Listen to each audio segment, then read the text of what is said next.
Forget New Year, New You. This season is about slowing down, locking the doors, and cozying up at home with the one you really want to do nothing with. Your dog. After the holiday chaos, those quiet nights with a blanket, a podcast, and your pup feel like the reset you actually need. Ollie helps make those moments easier with fresh protein-packed meals made from real human-grade ingredients, so your dog can enjoy some quality comfort food too. Choose from 5 recipes and get a personalized plan for your dog's needs. Meals arrive perfectly proportioned with a scoop and storage container, so serving is fast and mess-free. And with Ollie's in-app on-demand health screenings, supporting your dog is easy, ensuring more cuddles for many years to come. Visit ollie.com/truecrime and use code TRUECRIME for 60% off your first box. Officer Lonnie Blackwell was the first officer to respond to the home at 43 Laurel Glen Drive in Shelton, Connecticut. It was around 11:53 p.m. on May 14, 2022. According to the 911 calls, there were multiple stab victims at the scene. When Officer Blackwell pulled up, he saw about 30 juveniles in the front yard. Cars were parked in the driveway and all on the street. It was chaotic, pandemonium, he would later describe to a courtroom.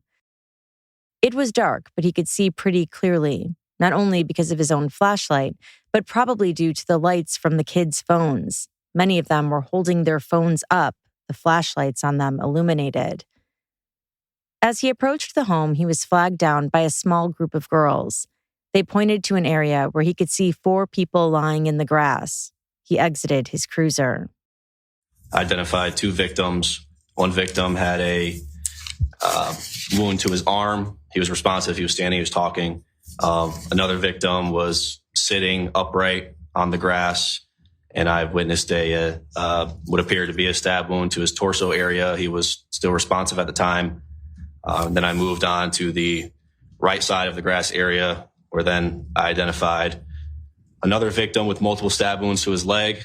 At that time, I saw he was bleeding a lot out of the leg, and I applied a tourniquet to his left thigh area as high as I could. And then after applying that tourniquet, I moved on to the last victim that I identified as having a wound to his chest area and began providing medical attention as best I could. The 4th victim was blue in the face and had lost a large amount of blood. He had a wound in the chest area near his heart. And did see a lot of blood coming from that wound. So at the time, I believe some other juveniles brought out rags or cloth or some sort, maybe a T-shirt. And me, as well as them, we were assisting in just compressing the wound, just trying to stop the bleeding the best we could until EMS arrived. He continued his compressions along with assistance from a neighbor. EMS arrived about 10 minutes later and transported that victim, who they later identified as 17-year-old James Jimmy McGrath, to the hospital. Jimmy wouldn't make it. He died from his injuries. It didn't take long before investigators figured out what had happened. There were multiple witnesses, and the suspect was identified pretty quickly. But the question was, why had it happened? He tossed a knife. And what did you do when he tossed the knife? At first, it hit me and then fell on the floor. I picked it up and said, "What are you giving me a knife for?" Today's episode is part 1 of 2. This is Jillian in partnership with Law and Crime. You are listening to Court Junkie.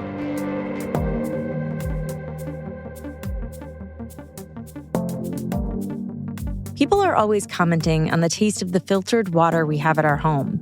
This last time, it was one of our friends who had come over, and she told me that she has always loved the taste of our water and asked me for more info on the water filter we use. And of course, I told her all about AquaTrue.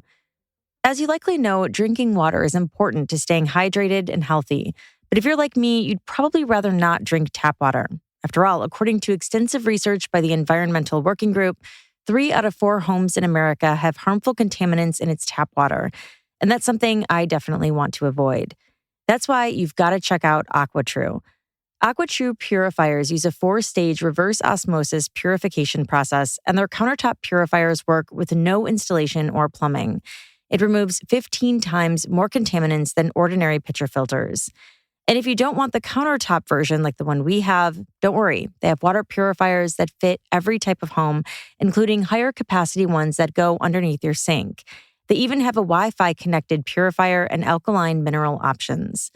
The technology AquaTrue uses is the same technology used by all the major bottled water brands, but now it's available in your home without the plastic waste. And the filters are affordable and long-lasting. Instead of having to change them every 2 to 3 months, AquaTrue filters last from 6 months to 2 years. I've been drinking more water, and so has my husband and our kids.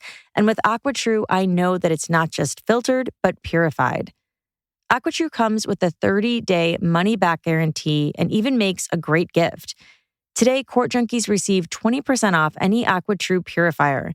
Just go to aquatrue.com, that's AQUATRU.com, and enter the code COURT at checkout. That's 20% off any AquaTrue water purifier when you go to aquatrue.com and use the code COURT. I can't believe I'm saying this, but the holidays are here, which means lots of layers, festive parties, and even lots of errands to run. And if your bra isn't keeping up with the season, then it's time for an upgrade. I think many of us would agree that most bras aren't exactly comfortable, and most times you can't wait to get home and take it off. Thankfully, with Honeylove, you'll never feel that way again. Honeylove's wireless bras are so soft, lightweight, and supportive, you'll actually forget you're wearing one. And you know what else is super annoying about those other bras? The fact that they cause bulging in the back. Honeylove's bras are designed with back-smoothing fabric to prevent the bra bulge. My personal favorite lately is their soft form bra, which gives an insane amount of support given that there's no underwire. And Honeylove isn't just about bras. They've got shapewear, tanks, and leggings that are just as comfortable and supportive. Treat yourself or someone special to the most comfortable and innovative bras on earth this holiday season. Save 20% off site-wide at honeylove.com/court. Use our exclusive link to get 20% off. That's honeylove.com/court. After you purchase, they'll ask where you heard about them. Please support our show and tell them Court Junkie sent you. Celebrate the season feeling confident and comfortable with Honeylove.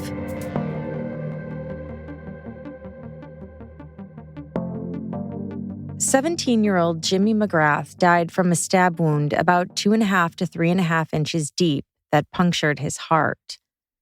There were 3 other stab victims that night too, also teenagers, all of whom survived: Ryan Hines, Faison Teal, and Tommy Connery. Sergeant Richard Bango, a detective at the time, helped process the scene. He testified that they took photos and seized everything in the yard for evidence. That night, Detective Bango himself conducted 2 interviews, albeit dozens throughout the case. He found out that there had been a party at 43 Laurel Glen that night with a bunch of kids from Shelton High School in attendance. The suspect who emerged was from another high school in the area, St. Joe's. I interviewed a witness at the scene. I believe his name was Enrico Fiola. After interviewing him and his mother,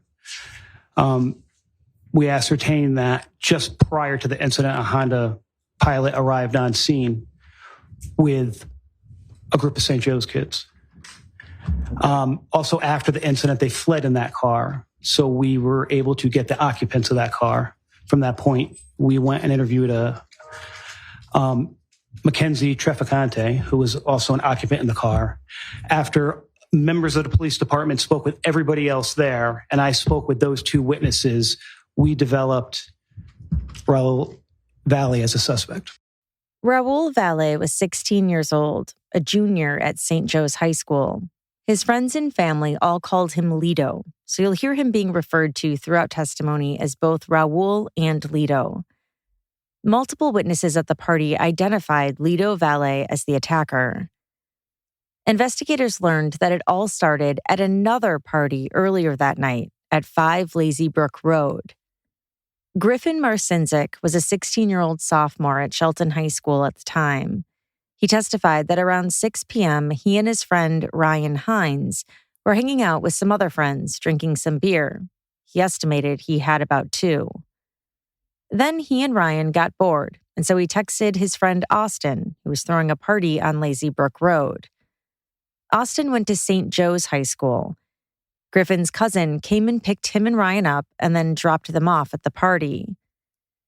Griffin testified that as they were heading inside, 3 St. Joe's kids, Lido Valle, Jack Snyder, and Tyler De Silva, stopped them and asked what they were doing there. He said he told them that his friend Austin had invited them. They were a little, "Who are you guys? What's going on? Blah, blah, blah." Kind of hostile, not really, but it escalates when one of them grabs Heinz's beer out of his hand.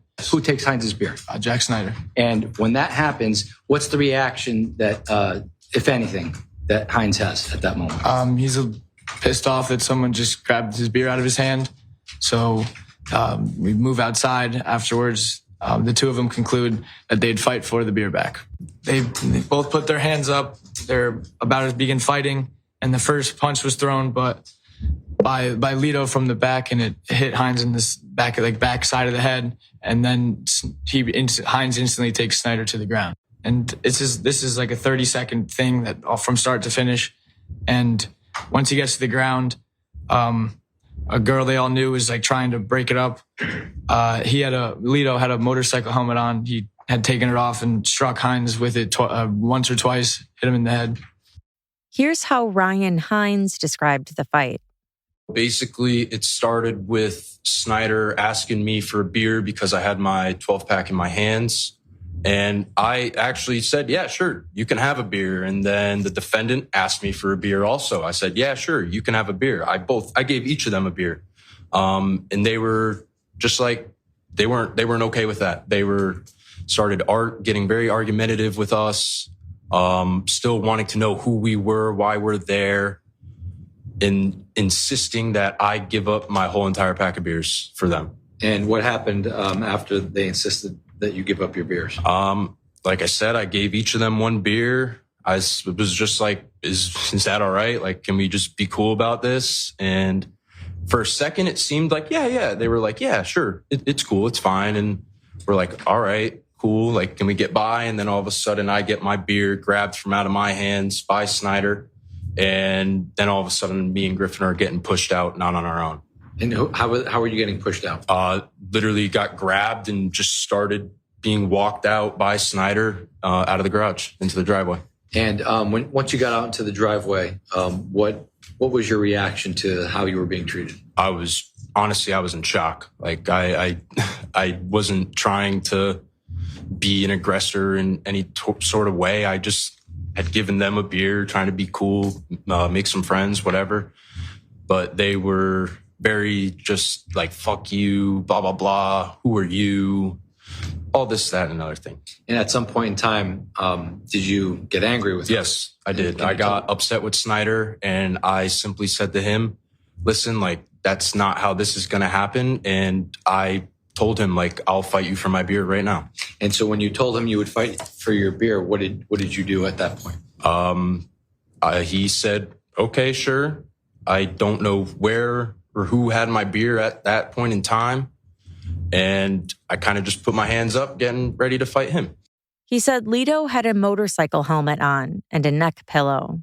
I'm kind of looking at Jack, just like kind of walking closer to him, like about to go and punch him. But then it happened so fast where I get hit, like right here, I get hit.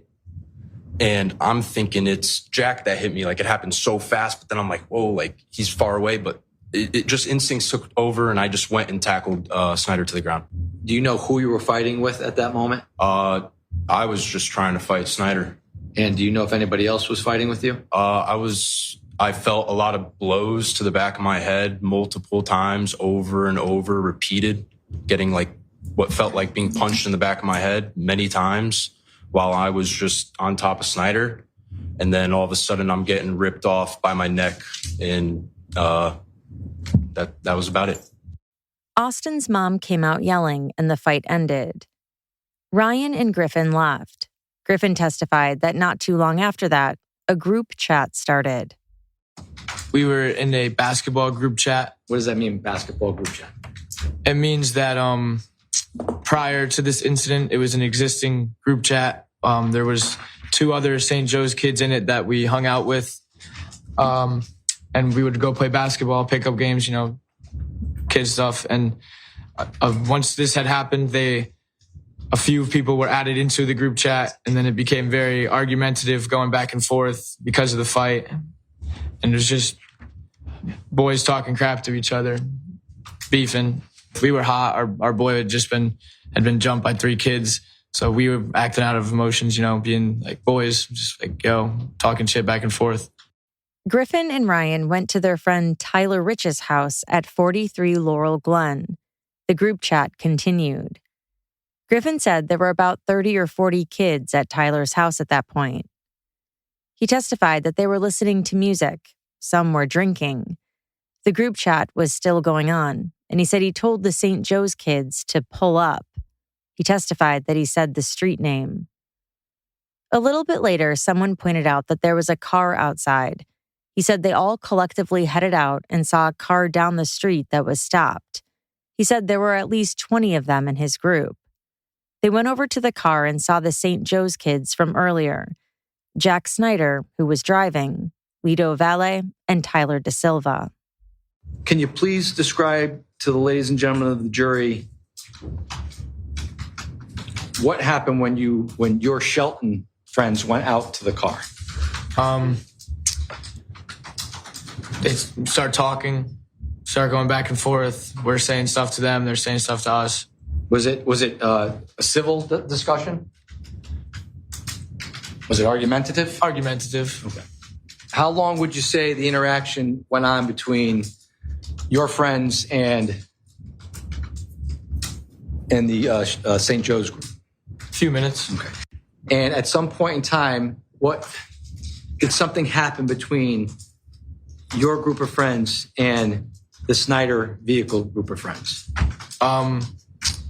Yeah, they're talking back and forth, and then collectively people start like holding onto the roof racks and shaking it back and forth. So your group started shaking the car? Okay. And what else? What else happened during that? The car was on, so once that started happening, they put it in drive, drove forward, and had to like hop out of the way a little bit, and they sped down the road. So you had to hop out of the way when the car drove down the road? Yeah. How was it being operated, if you recall? Speeding, I guess. He said the car continued to drive back and forth up and down the street. He testified that the kids in the car were throwing things at them, and they were throwing things back. He said he isn't aware if anyone hit the car with anything. The car then went down the street again and stopped. He said he saw 2 kids get out. Tyler Rich lived at 43 Laurel Glen and had gone out to the car when it initially showed up to tell the guys inside to leave. He testified that he and 2 friends followed the car down the street. They were still throwing stuff out of the car. It kind of seemed like they were like going through the trunk of the car to find whatever they could to throw. And there was a can of WD-40 and a few other things thrown out of the car at that time. And when those things were thrown out of the car, what, if anything, did you do next?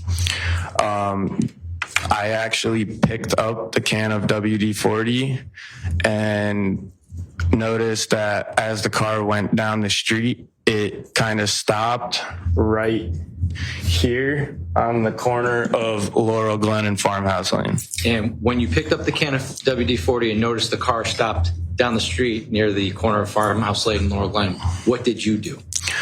Me, Ricky, and I believe somebody else ran down the street. And as I ran down the street, I yelled, "Let's go, you pussies," and threw the can at the back of the car, and then proceeded to tell them, get back in their car and please to leave my house.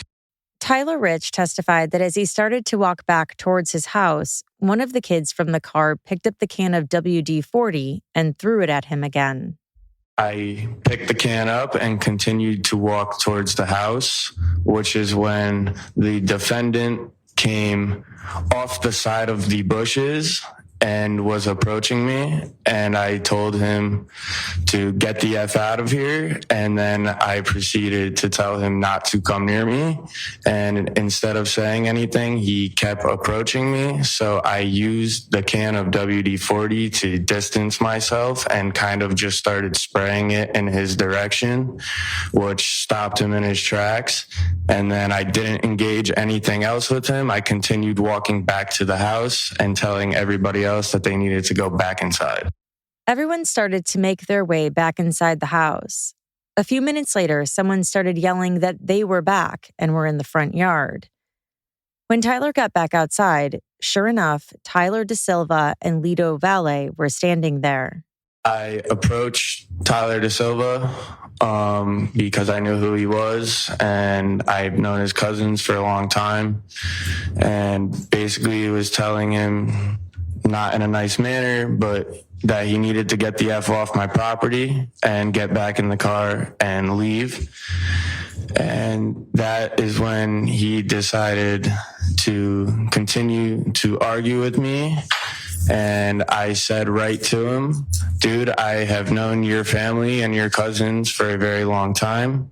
Please get back in your car and don't do this. And he then responded and told me to go F myself and that I didn't know anything about his family and shoved me backwards. Now, when that happened, were there a lot of people outside? Yes, there was. How many people would you say were outside? Pretty much everybody there, so about 20 to 30.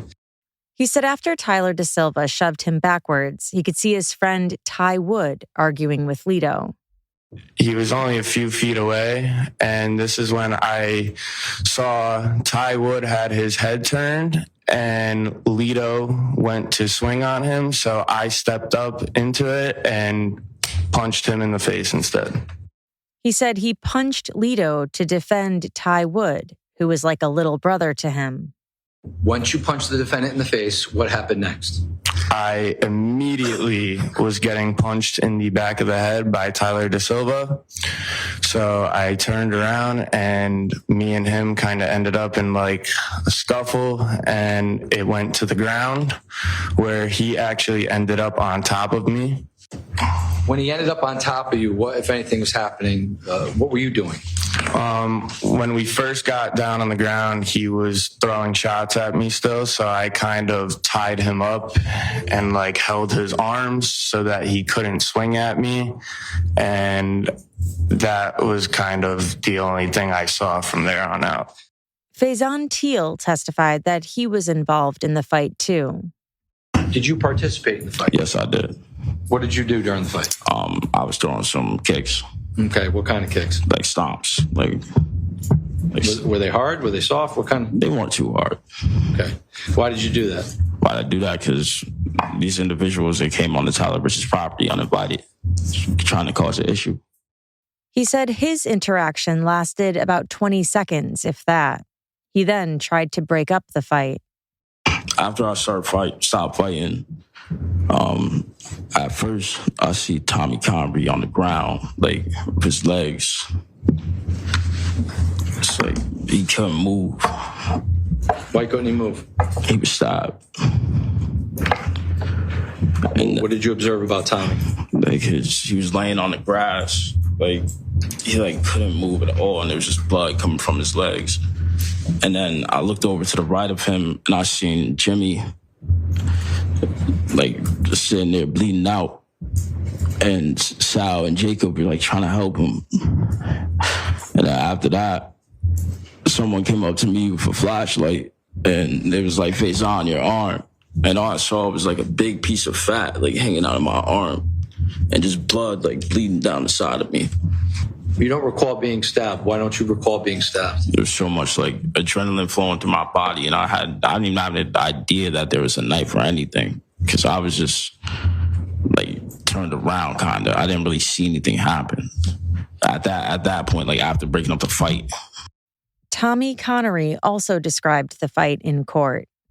So it looked as Lito Valle was to go make a punch, and then someone from Shelton threw a punch and it hit him. Do you recall who punched him? No, I didn't, but it was someone on the right side. Did you say you recall watching the defendant make a move? Yes, his body jolted like he was going to do something. Can you show us physically what you saw? Like, can you see? Yeah, he was like this, and then he just like went back. He like cocked like he was Yeah, gonna... it's like that. Yes. Okay. Can you describe what happened next? Yeah. So right when that happened, I knew there was a fight breaking out. So I ran over from the mulch pile into that fight. And then as that happened, I went to the far left which was Ryan Hines was standing, and I pushed him and Lito were going at it at that moment. I pushed him and Lito away from each other, but I ended up taking his place. So now it was Lito and me face to face with each other. Why did you run over into the fight? Well, one, because I immediately thought he was my brother, since he was standing next to Ty Wood, who's my brother's best friend. And I knew that there was a fight going on, and I didn't want to see people fighting. Now, when you push Ryan out of the way, describe what happens next. So me and Raul had made eye contact, and he slipped back. So he was kind of down like waist level with me. So he was like on a knee? Yeah, something like that. Not a knee, but bent over. Okay. Like he was slipping, holding himself up. And he looked at me, and then he proceeded to, at the time I thought he was punching me in the leg, which he was stabbing me. After Lito stabbed him in the leg 4 times, Tommy pushed him away to try and get him to stop. Do you recall where the defendant went to after that? No, but he went towards the curbside. Okay. And after you and him separated, what do you recall about the things you went through after that? So in that moment, I kind of just stood there and sat around I was in shock, my body. I didn't really have anything that I fully did after that I could, recall. I was just sitting there. My body was bleeding, and I was just looking around, like trying to soak in what's going on. Did you realize you were bleeding? When did you realize you were bleeding? When the car eventually drove away, I realized I was bleeding. Tommy testified that he had seen something black in Lito's hand, but didn't think anything of it at the time. He didn't see anyone else get stabbed, but did see Jimmy fall to the ground. Ryan Hines described his interaction with Lito while Tyler Rich and Tyler De Silva were arguing. He said Lito kept asking where Aiden King was. The defendant had just put his shirt up over his head. I can't do it right now, but he put his shirt over his head and was just quietly, very calmly saying, "Where's Aiden King? Where's Aiden King? I want to see Aiden King." And just kept repeating that over and over again. Did you ask him why he wanted to see Aiden King? I wasn't really worried about it. I didn't care. And what was your reaction when he was asking about where Aiden King was? I just was like, "Don't worry about it. I'm right here. What's your problem? Why are you back here?" Yeah. And what was his response? "Where's Aiden King?" And then I caught I was like, "Why do you have your shirt on your head like that?" I was saying that, and then I pulled the shirt off of his head. Not hard or anything like that, but I just grabbed it, I pulled it off of his head, and then all of a sudden, that, it was just a totally different person, and it just got crazy. Just starts freaking out, get very upset and argumentative, and forgot about Aiden King and did worry only about me and the people next to me. And and when you say argumentative, what was he doing? Just getting real fast and just you took my shirt off my head, there's gonna be a problem now, blah blah blah, just all types of stuff like that. Do you recall when you were talking to the defendant in the yard? Do you recall who was near you at the time? Yeah, Nikki DeJesus and Ty Wood right next to me. What if anything happened next? Me, Nikki, and Ty immediately were just we're from me to the microphone at this point now, away from him, just looking him right in the eyes, and we're just chirping each other back and forth. And when you say chirping each other, what does that mean? Talking shit. Okay. And how long did that last for? 30 seconds, 45 seconds. So after about 30 or 40 seconds, what happens next? Out of nowhere, really, Tyler Rich punched him in the face. Do you know why he punched him in the face? He was on his property. I'm not really sure other than that, though.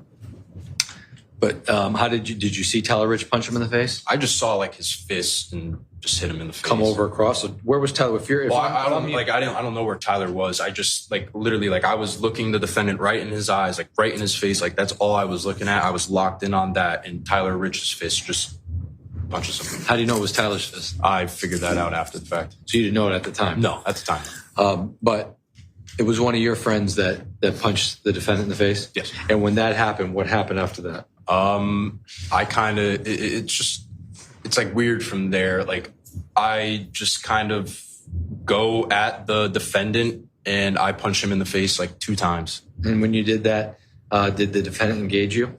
Yes, he did. And can you tell us a little bit about how? So he was stumped. Like when he got punched in the face, he stumbled back and just kind of fell.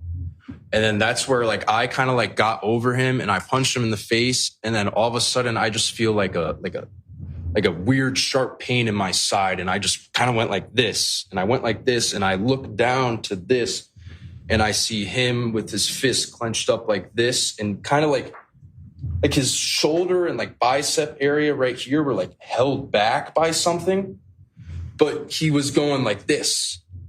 And I'm you can say I was like on top of him at this point, but he's going like this. And I just see like a jabbing motion towards my side. And that's where I felt like the stick right prior. And then all of a sudden I'm just like, I gotta get away. Like I gotta get out of here. And I get off and I just walk away.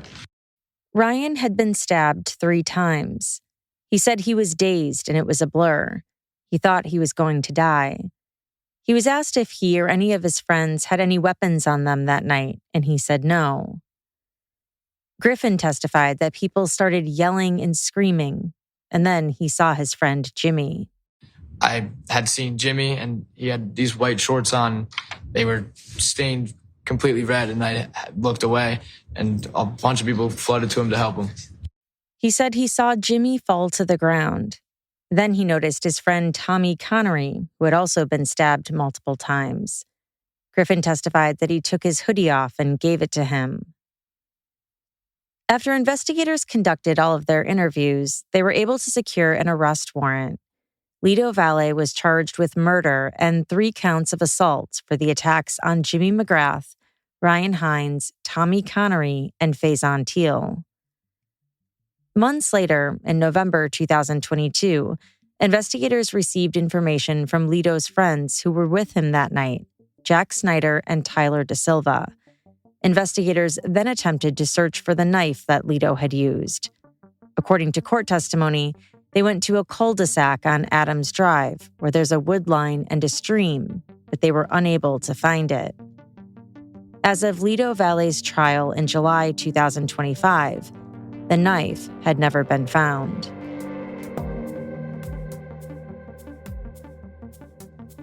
As the air turns crisp and the holidays draw near, comfort becomes the best gift of all. Quince delivers layers that last, sweaters, outerwear, and everyday essentials that feel luxurious, look timeless, and make holiday dressing and gifting effortless. Quince has it all. $50 Mongolian cashmere sweaters made for everyday wear, denim that never goes out of style, silk tops and skirts that add polish, and down outerwear built to take on the season. Perfect for gifting or upgrading your own wardrobe.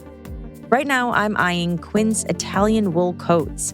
If they're like anything else I've ever gotten from Quince, then I just know that the quality is going to rival high-end brands, but without the high-end markup, of course. And if you're wondering how Quince does that, they work directly with ethical, top-tier factories, allowing them to skip the middlemen and offer prices 50% less than similar brands. I just purchased the Italian leather stretch sock boots, and I am so excited to wear those this fall. Step into the holiday season with layers made to feel good, look polished, and last from Quince. Perfect for gifting or keeping for yourself. Go to quince.com/court for free shipping on your order and 365-day returns. Now available in Canada too. That's QUINCE.com/court to get free shipping and 365-day returns. Quince.com/court. Court Junkie is brought to you by Progressive Insurance. Fiscally responsible, financial geniuses, monetary magicians. These are things people say about drivers who switch their car insurance to Progressive and save hundreds. Because Progressive offers discounts for paying in full, owning a home, and more. Plus, you can count on their great customer service to help you when you need it, so your dollar goes a long way. Visit Progressive.com to see if you could save on car insurance. Progressive Casualty Insurance Company and Affiliates. Potential savings will vary. Not available in all states or situations. Multiple witnesses testified for the state of Connecticut about what they saw on the night of May 14th, 2022. Much of it was repetitive, albeit from each person's perspective. Emily Robinson was at that initial St. Joe's party at 5 Lazy Brook Road that night. She testified that as the night went on, more people showed up. She was asked about when Ryan Hines and Griffin Marcinzik, the two kids from Shelton High School, arrived. She said it was obvious to her that Jack Snyder, Tyler De Silva, and Lito Valle didn't want them there. She witnessed the fight break out over a small case of beer. She testified that Lito punched Ryan from behind, and that's when Jack and Griffin started fighting too. She said she tried to break it up, but wasn't successful. Did you observe the defendant doing anything else during that fight? Near the end of the fight, he headbutted Ryan, who was on the ground with the helmet on. So when you say headbutted, explain to the members of the jury what you mean by that. He took his head and to the ground, he dive bombed with his head into Ryan, who was on the ground. Okay. Let the record reflect, Your Honor, that the witness is motioning her head towards the front of her body to indicate what the defendant was doing with that. We'll let the record reflect the movement of the witness and the stand as such. Thank you. Now, Emily, from your description, it sounds like the defendant had kept the helmet on as he was using it on Ryan. Is that accurate? Yes. So at any point did he take that helmet off when he was doing that? No. Okay. And did you observe him headbutt Ryan once or more than once? I only remember once. She said she and a friend of hers ended up giving Ryan and Griffin a ride home. Ryan had a bleeding mouth and nose. Aiden King was at Tyler Rich's house at 43 Laurel Glen when the car with Jack Snyder, Tyler De Silva, Lito Valle, and others pulled up. He said he recognized Tyler, Lito, and Lito's girlfriend, Mackenzie, who was also in the car. He had a conversation with Lito and Mackenzie. Tell ladies and gentlemen of the jury what happened, what was said. So there was just a lot of back and forth going on. When you say back and forth, what does that mean? People were yelling outside, for them to leave, but I was having a direct conversation with him, talking normally at first, but then he proceeded to threaten to smash a bottle on someone's head if they didn't back away from the car. And after the defendant said he would smash a bottle on somebody's head if they didn't back away from the car, what if anything happened next? After that, I just said, no, don't do that. And then I backed away. I walked back to the end of the driveway. He said he went back into Tyler's house. When he came out again, the fight had just ended and people were screaming hysterically.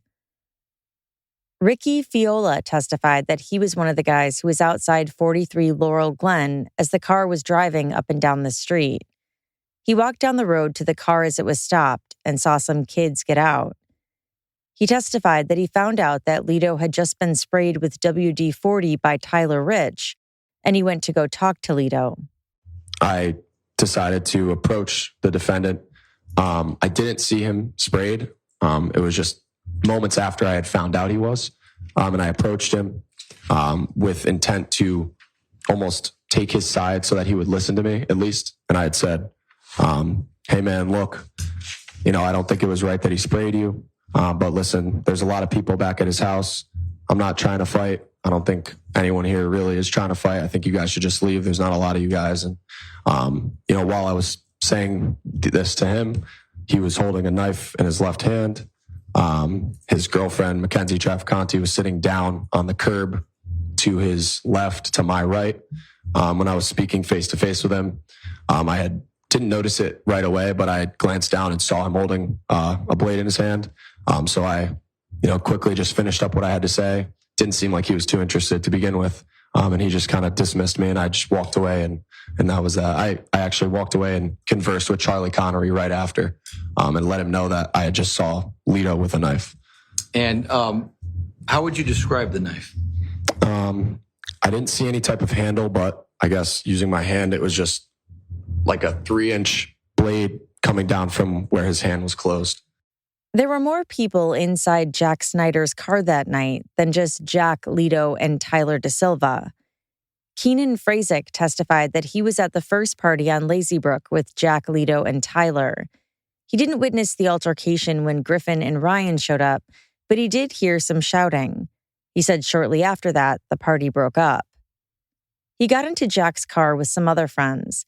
It was Jack driving, then Tyler, Lito, Dimitri, Will, and Mackenzie. They all went to St. Joe's together. He said they hung out for a bit, and he thought they were going to go home, but they wound up going to 43 Laurel Glen, Tyler Rich's house. He recalled how the car was surrounded when they first pulled up.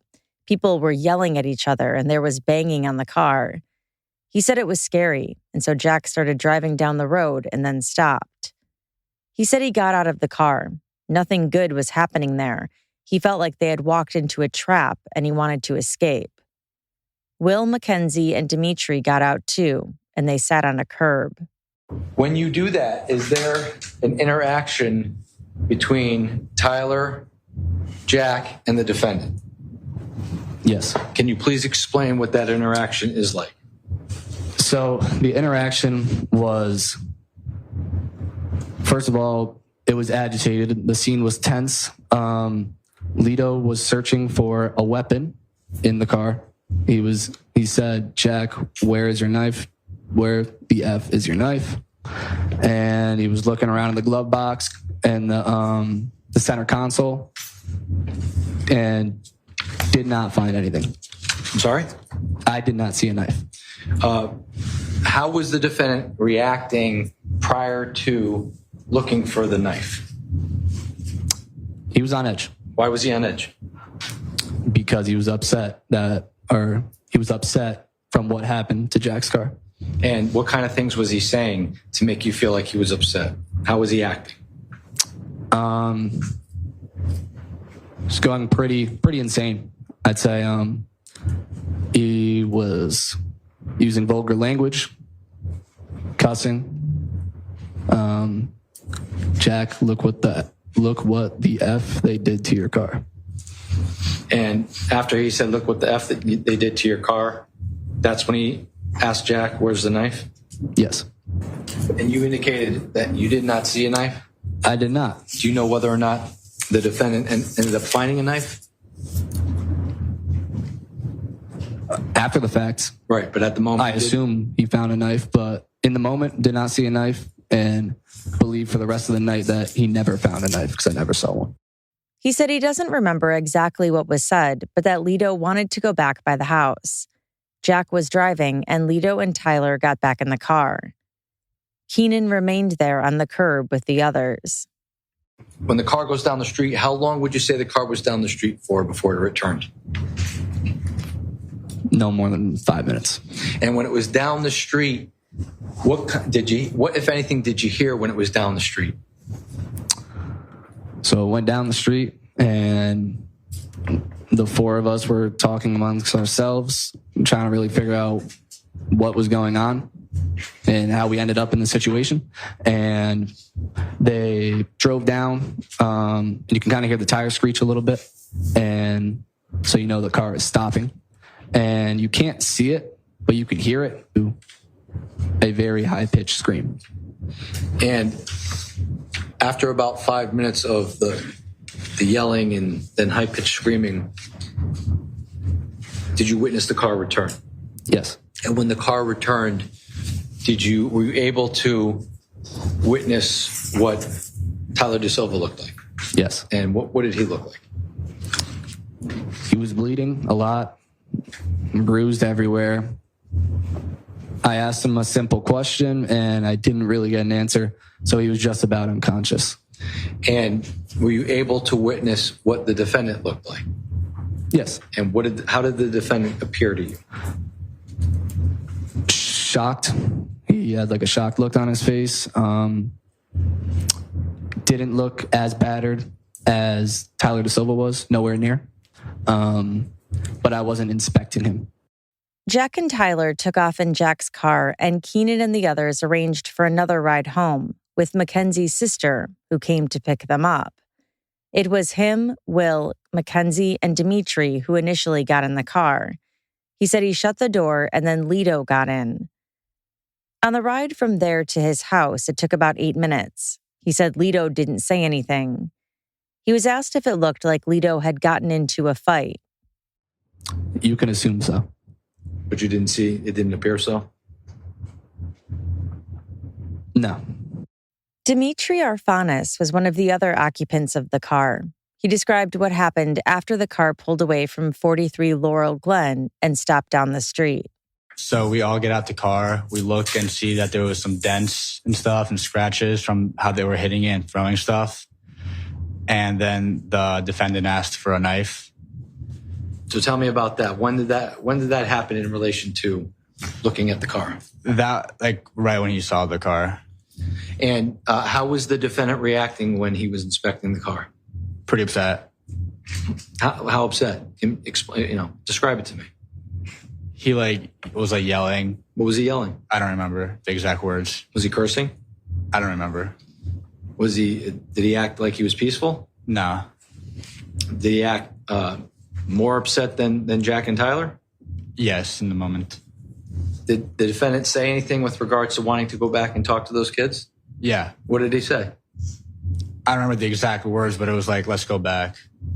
And did it appear that he was acting in an aggressive manner? Yes. How did he appear? How was he acting? He was mad. He was yelling and stuff. I don't remember the exact words that he was saying. He said he never saw a knife that night.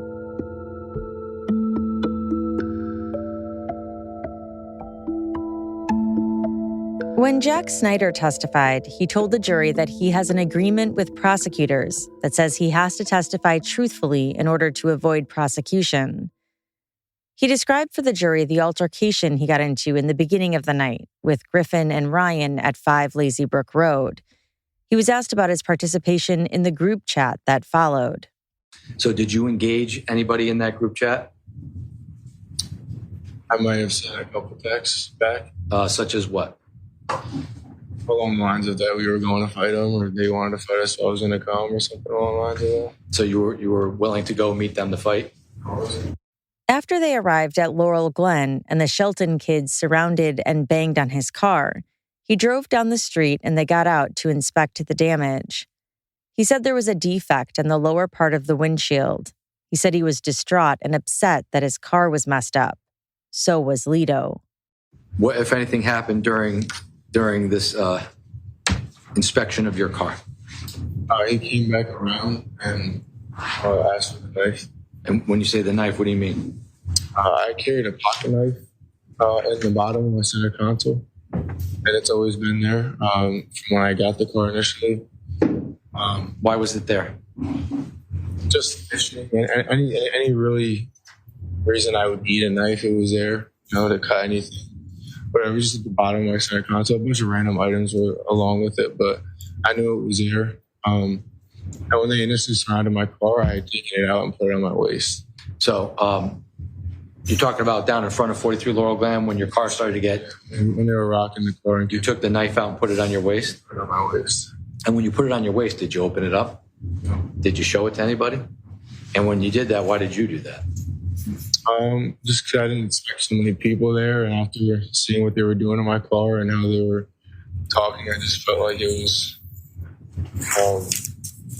in regard to my own safety. I just took it out and put it down just in case anything were to happen.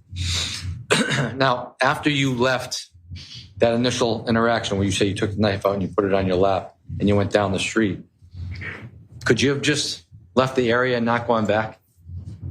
Could have. But you didn't do that, right? And you say that the defendant asked you for the knife. Tell me what kinds of things was he saying? He just said, "Where's the knife? Give me the knife," along those lines. Did he say it in an aggressive manner? Not really. He just kind of asked for it. He said when Lito asked for the knife, he gave it to him. He said he wasn't really thinking, that when Lito asked for it, he just gave it to him. Right before giving Lito the knife, he said he and Tyler and Lito had a conversation. Tyler and Lito knew people at the party and were going to try to go talk to them. Jack said he didn't know anyone. He drove them back to the house and Tyler and Lito got out. He said he waited in the car, his window down, just watching and making sure they were okay. He said he saw a lot of chaos. At some point during the fight, Lito came back to his car and opened the door. He then went back to the fight. Lito ended up getting a ride home from Mackenzie's sister, and so he drove Tyler De Silva home. Did you and Tyler De Silva, not what you guys said, but did you have a conversation with Tyler on the way from Laurel Glen to Milford when you talked to Owen De Silva? Yeah. And what kinds of things were you saying to Tyler De Silva? I kind of told him that Lito said something like, "Oh my God, I think I stabbed people" or something. We're talking about his injuries because Tyler was all bloodied up and in bad condition. How did Lito appear? Did you get a good look at Lito? He was also pretty bloodied up. They were both kind of beat up. Yeah. And did you say anything else when you were talking? When you were going to Milford? The conversation was kind of along the lines of like, how are we going to get back at these people? Because like, at the time we had no idea the severity of the situation. Like when Lito said like I stabbed people, I'm thinking like he's on the ground and maybe hit someone in the leg or something and got out of it and got back in my car. So it was kind of like the tension was kind of still there. And in the group chat, kids were still texting in the group chat. So it was kind of just still kind of aggressive between the groups. So we were just kind of talking about like how we're going to get back at these guys. And you didn't understand the severity of it? Always got jumped or something and we were going home. He said he didn't understand the severity of it. He even texted the group chat, "Enjoy the hospital visit." When he got home, he talked to his dad and told him what happened. He said his dad was shocked and it gave him the impression that it might be more serious than he had thought it was.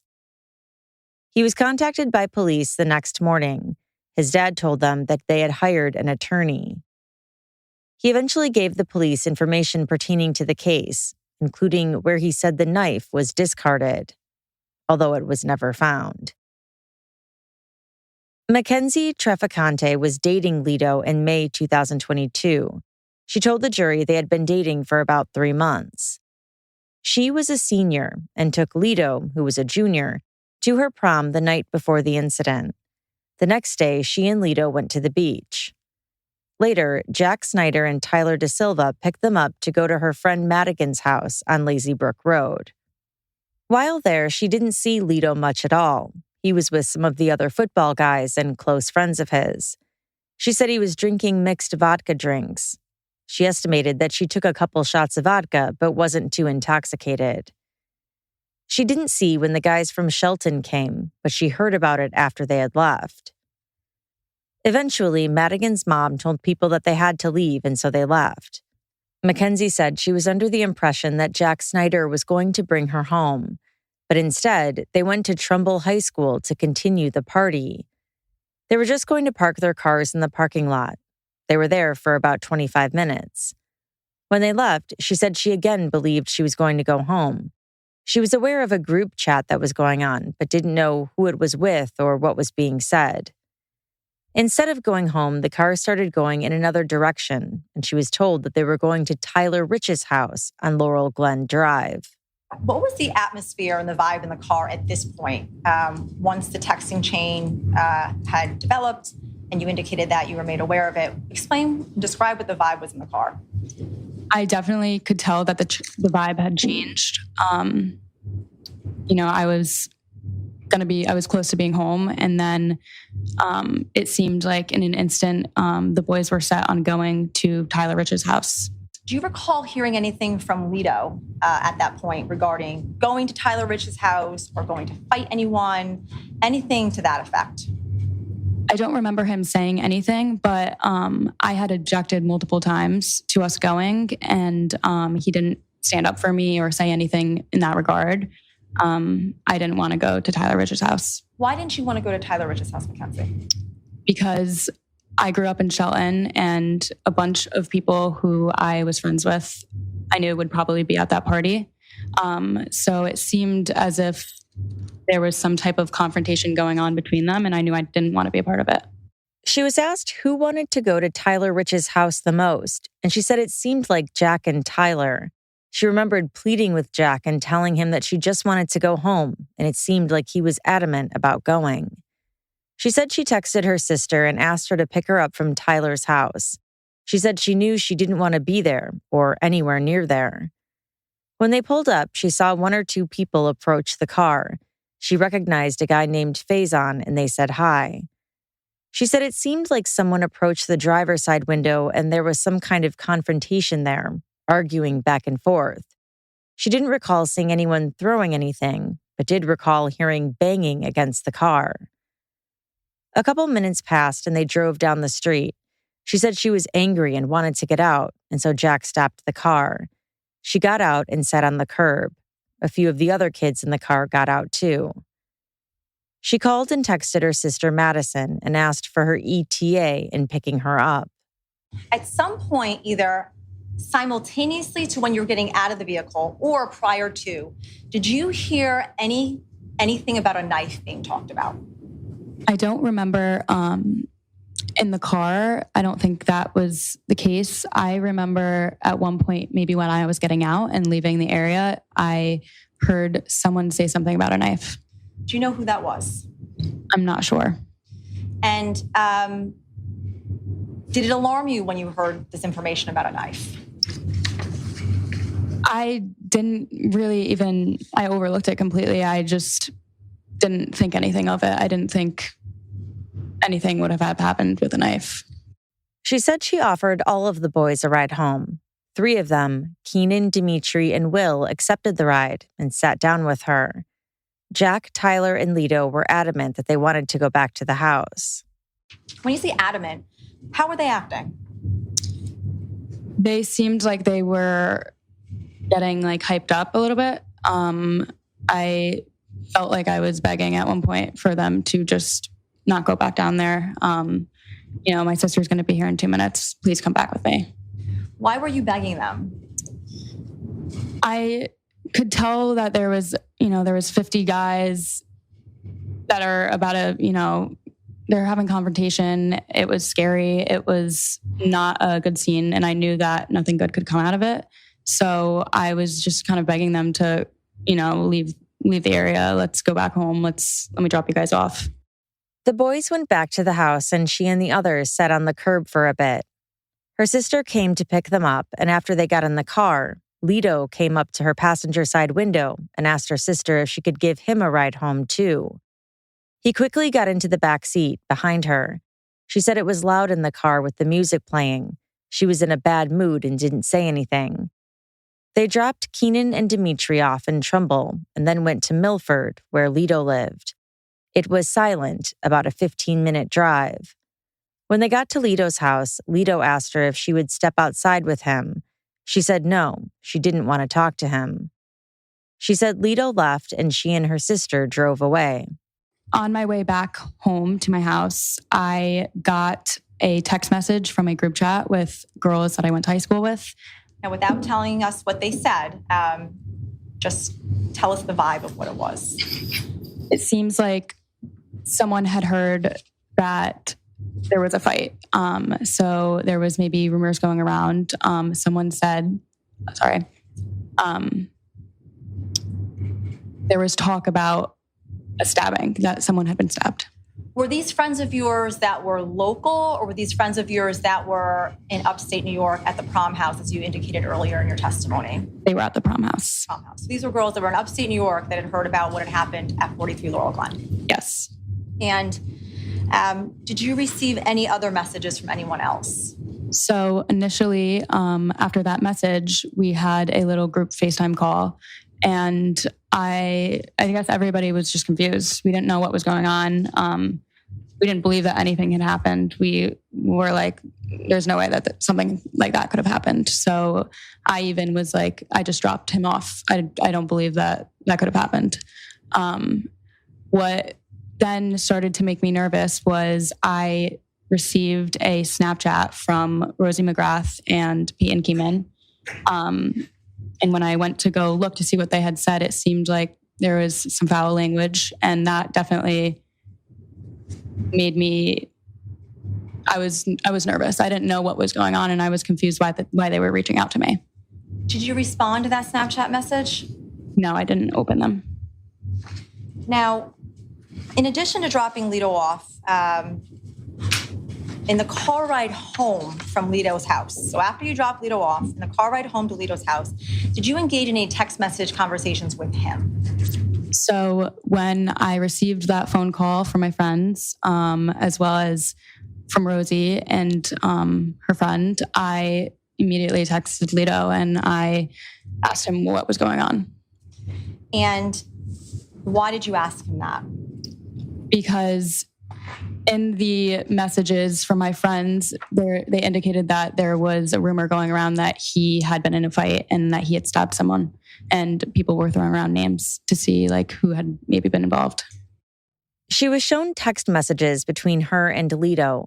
She had sent him a series of texts in a row. Are you fucking serious? I hate you. Someone just called me and said you stabbed someone. You just ruined everything, Lito. Literally ruined everything for me. Answer the phone. I don't know what to do. Everyone is texting me.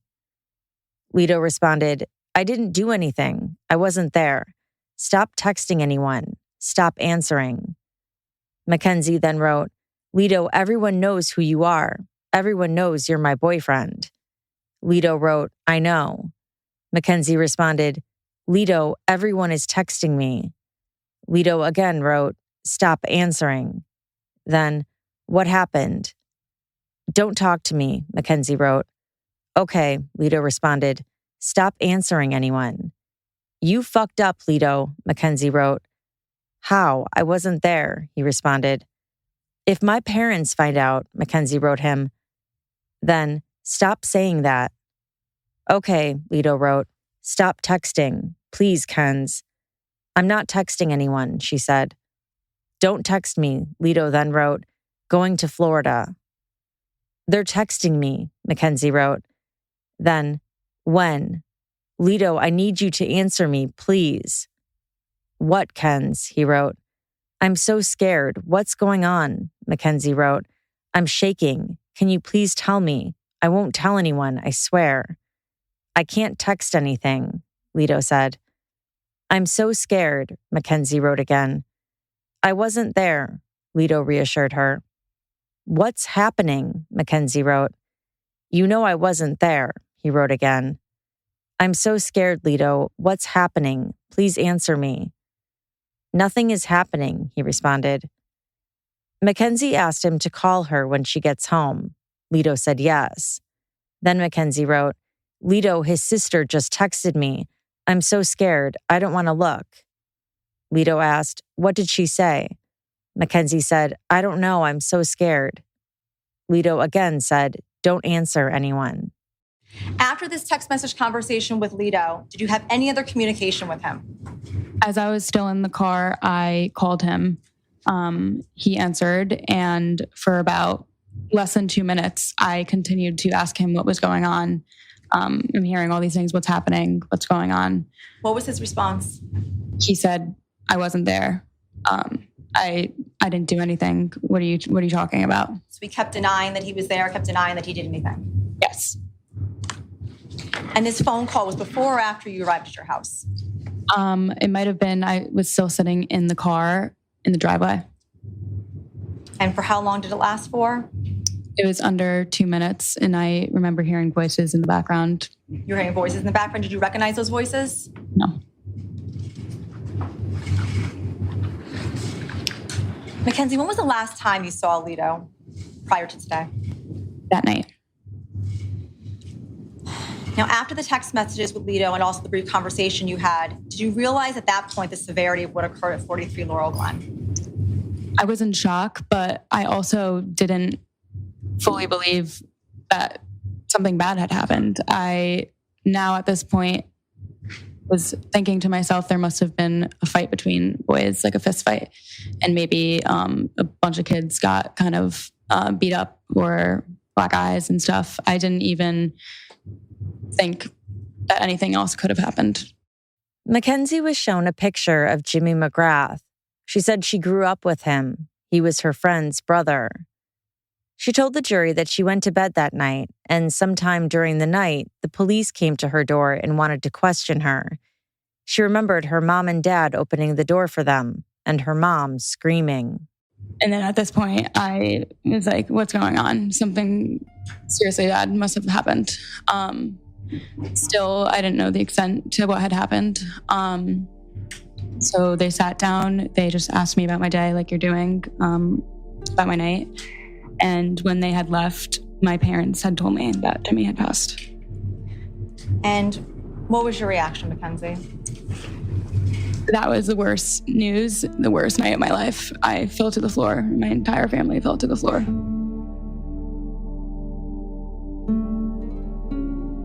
And that's where we're going to end it for this episode. Next time on part 2, you'll hear from a couple more witnesses, including Lito's best friend, Tyler Da Silva, and Lito himself, who takes the jury through what he says happened and why he did what he did. And then the verdict, which might just surprise you. Thanks again for listening. Until next time. This November, action is free on Pluto TV. Go on the run with Jack Reacher. Every suspect was a trained killer. Then buckle up for Drive, World War Z. Every human being we save is one less to fight. And Charlie's Angels. Damn, I hate to fly. Launch into sci-fi adventure with The Fifth Element and laugh through the mayhem in Tropic Thunder. What is going on here? All the thrills, all for free. Pluto TV. Stream now. Pay never. The Education Equation with Jeremy Singer is the new podcast exploring real research, real results, and real strategies that improve student outcomes. Listen and subscribe wherever you get your podcasts. Visit theeducationequation.org.